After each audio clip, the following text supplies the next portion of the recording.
Dolaire's Book of Greek Myths. Persephone. Persephone grew up on Olympus, and her gay laughter rang through the brilliant halls.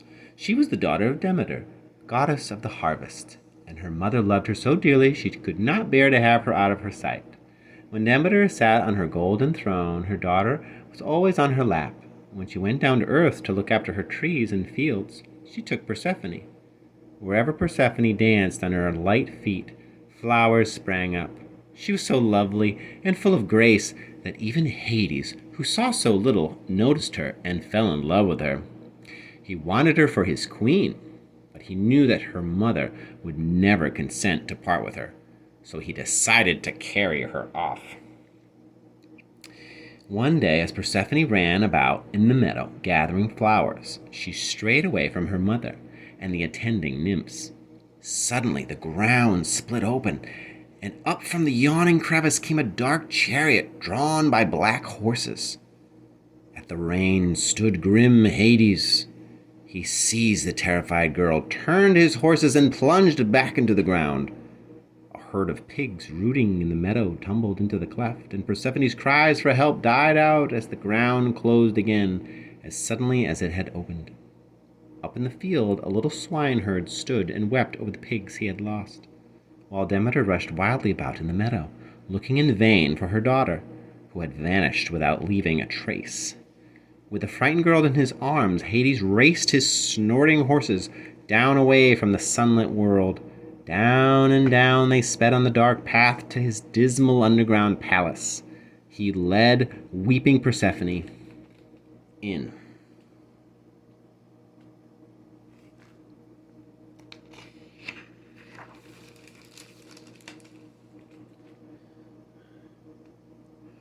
Seated her beside him on a throne of black marble, and decked her with gold and precious stones.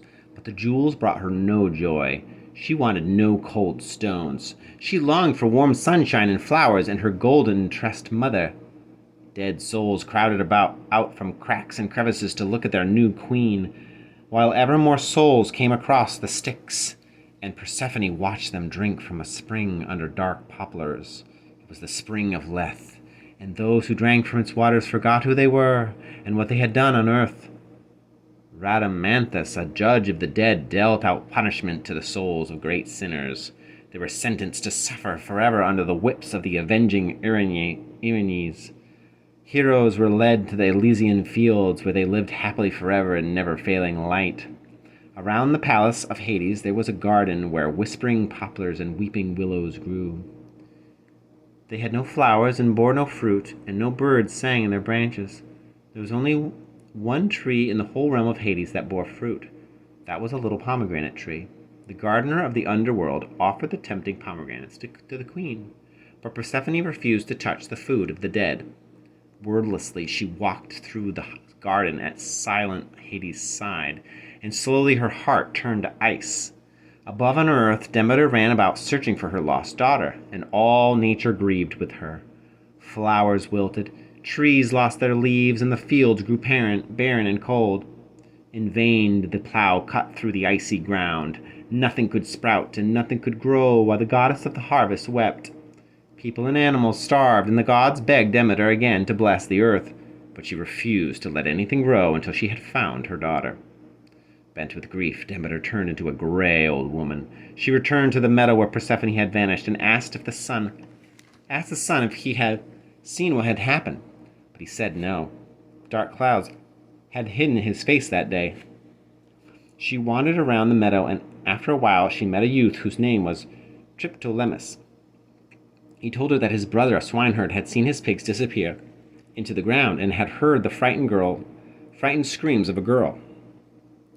Demeter now understood that Hades had kidnapped her daughter, and her grief turned to anger. She called to Zeus and said that she would never again make the earth green if he did not command Hades to return.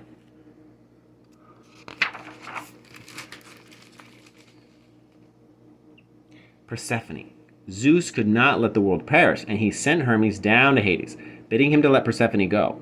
Even Hades had to obey the orders of Zeus, and sadly he said farewell to his queen. Joyfully, Persephone leapt to her feet, but as she was leaving with her Hermes, a hooting laugh came from the garden. There stood the gardener of Hades, grinning. He pointed to a pomegranate from which a few of the kernels were missing.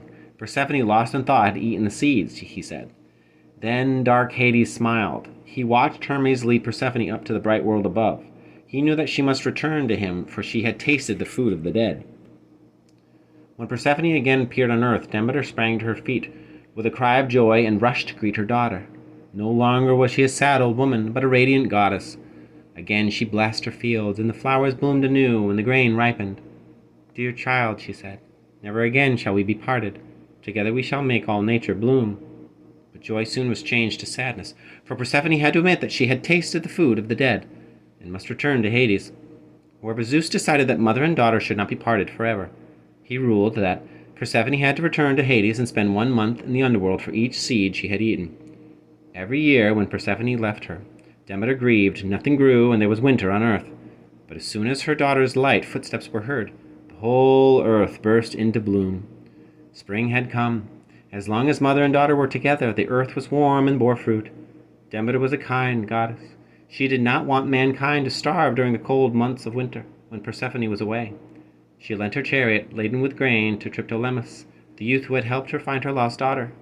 She told him to scatter her golden grain over the world and teach men how to sow it in spring and reap it in fall, and store it away for the long months when again the earth was barren and cold.